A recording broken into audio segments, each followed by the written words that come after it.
আসসালামু আলাইকুম। মঙ্গলকোট ৮ দলীয় ফুটবল টুর্নামেন্টে আমরা মনিরামপুর কাশিমনগর অংশগ্রহণ করেছিলাম। আসলে এখানে আমাদের খেলার ভিডিও আমি করতে পারিনি। আর যে ভিডিওগুলো বা ছবি দেখছেন সেটা আমাদের খেলোয়াড়দের কাছ থেকে সংগ্রহ করা। এখানে মাঠের এন্ট্রি ফি ছিল মাত্র ১,০০০ টাকা আর পুরস্কার ছিল রানার্স আপ ৩,০০০ এবং চ্যাম্পিয়ন ৫,০০০। মনিরামপুর থেকে মঙ্গলকোট এই বাজেটে খেলা অনেক টাফ হয়ে যায়। খেলোয়াড়দের গাড়ি ভাড়া এবং আনুষঙ্গিক খরচ মেলাতে অনেক খরচ হয়ে যায়। তারপরেও আমাদের নিজস্ব প্লেয়ার খেলা করায় অনেকটা খরচ কমে যায়। আমরা মঙ্গলকোট ৮ দলীয় ফুটবল টুর্নামেন্টে চ্যাম্পিয়ন হয়েছি। আলহামদুলিল্লাহ, চ্যাম্পিয়ন পুরস্কার অনেকটা কম হওয়ায় এটা দিয়ে আমরা ছোটখাটো পিকনিক করেছিলাম।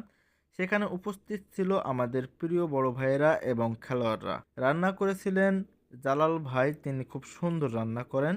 আলহামদুলিল্লাহ, যাই হোক, রান্না করতে অনেকেই তাকে সাহায্য করেন এবং এক পর্যায়ে রান্না শেষ হলে আমরা সবাই একসাথে খাওয়া দাওয়া শেষ করি।